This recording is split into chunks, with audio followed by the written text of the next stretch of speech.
My dear friends, ഇന്ന് കിട്ടിയ ചോദ്യം, എവിടെ ചെന്നാലും ചിന്തയും മനസ്സും അങ്ങനെ കൈവിട്ട് പോവുകയാണ്, നിയന്ത്രിക്കണമെന്ന് ആഗ്രഹമുണ്ട്, ഇതെങ്ങനെയാണ് നിയന്ത്രിക്കാൻ സാധിക്കുക എന്നുള്ളതാണ്. ഇവിടെ ചിന്തയും മനസ്സും നിയന്ത്രണ വിധേയമാക്കാൻ കഴിയുന്നില്ല എന്നുള്ളതാണ്.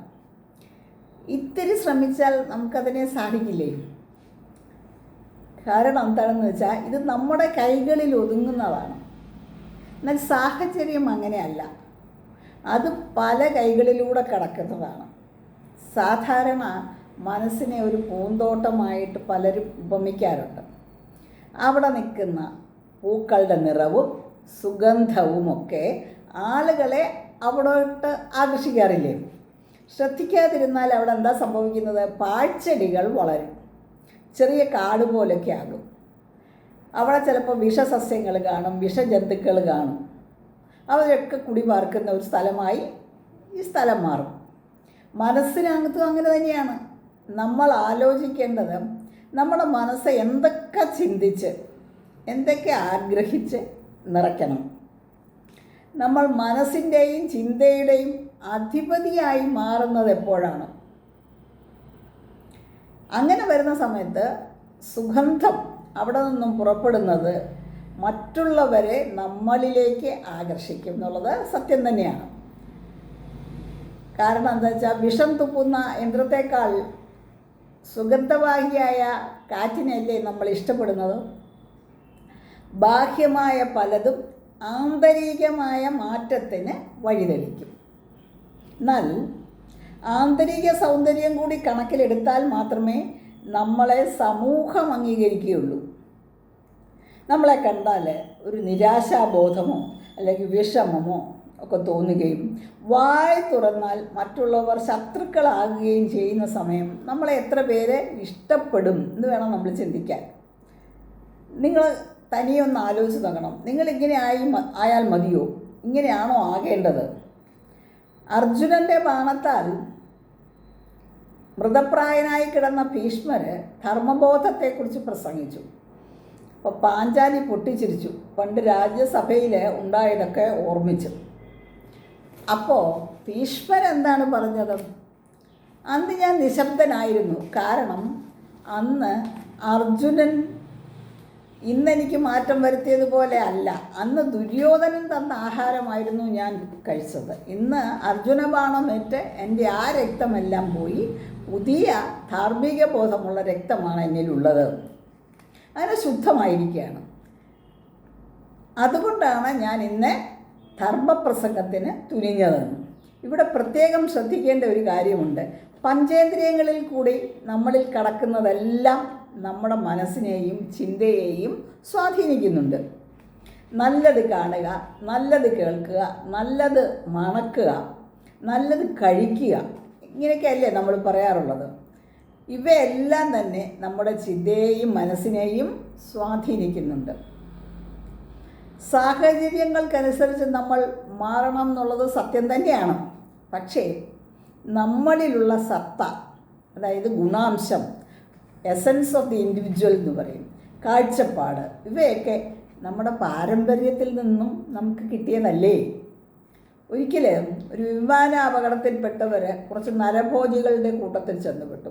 അപ്പോൾ ഒരാൾ ഒരു വെൽ ഡ്രസ്ഡായിട്ട് നല്ല ഡ്രസ്സൊക്കെ ധരിച്ച് നിൽക്കുന്നുണ്ടപ്പം ഈ ചെന്നവർക്കൊരു സമാധാനം, ഒരു നല്ല മനുഷ്യനെ കണ്ടല്ലോ.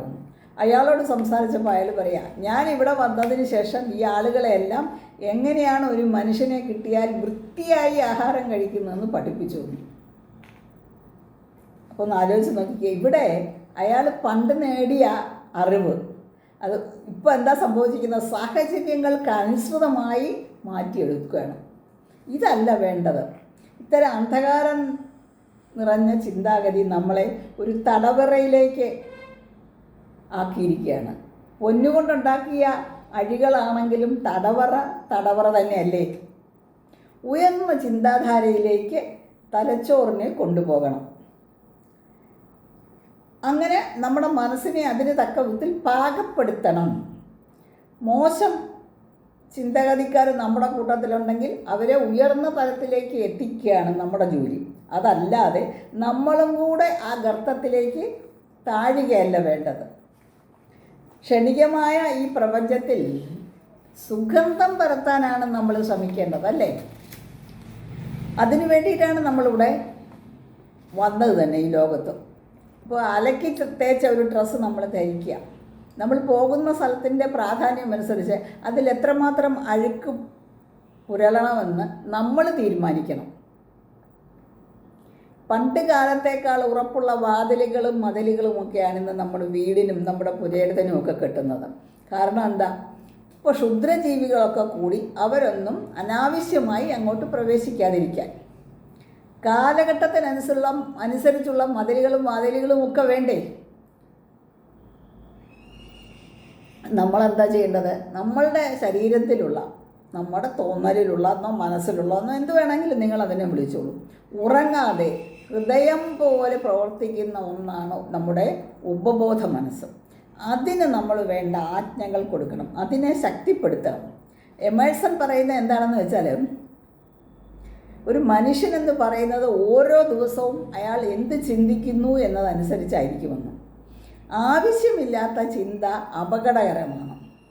അത് നമ്മൾ കളഞ്ഞേ പറ്റൂ. ഒരിക്കലും ഒരാളിങ്ങനെ എനിക്ക് ആവശ്യമില്ലാത്ത ചിന്തയാണ്, എനിക്ക് വയ്യ, എപ്പോഴും ചിന്ത വരുന്നു എന്നൊക്കെ പറഞ്ഞ ഒരു ഗുരുവിൻ്റെ സമീപം ചെന്നപ്പം അദ്ദേഹം ഇയാൾക്ക് ഒരു 5-6 മണിക്കൂർ നല്ലതുപോലെ ചെയ്യാവുന്ന കുറച്ച് ജോലി കൊടുത്തു. വൈകിട്ട് ജോലിയെല്ലാം കഴിഞ്ഞ് ക്ഷീണിച്ച് വന്നപ്പോൾ ഗുരു ചോദിച്ചു, ഇന്നത്തെ ദിവസം നിനക്ക് എങ്ങനെയിരുന്നു?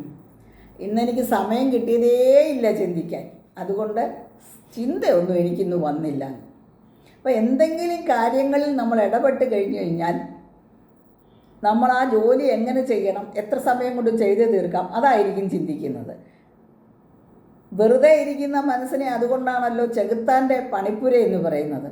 വൈകാരികമായ കാര്യങ്ങളിൽ കൂടുതൽ ഇടപെടുന്ന മനസ്സിനെ യുക്തിസഹജമായ ചിന്താധാരയിലൂടെ നേരിട്ട് സമയത്തെ ഉപയോഗപ്രദമാക്കുമ്പോൾ മനസ്സിനെയും തലച്ചോറിനെയും ഒരു മജീഷ്യൻ്റെ കരവിരുതോടെ നമുക്ക് നേരിടാം. തൽക്കാലം ഇവിടെ നിർത്തുന്നു. വേറൊരു ചോദ്യോത്തരവുമായി അടുത്തയാഴ്ച. നന്ദി, നമസ്കാരം.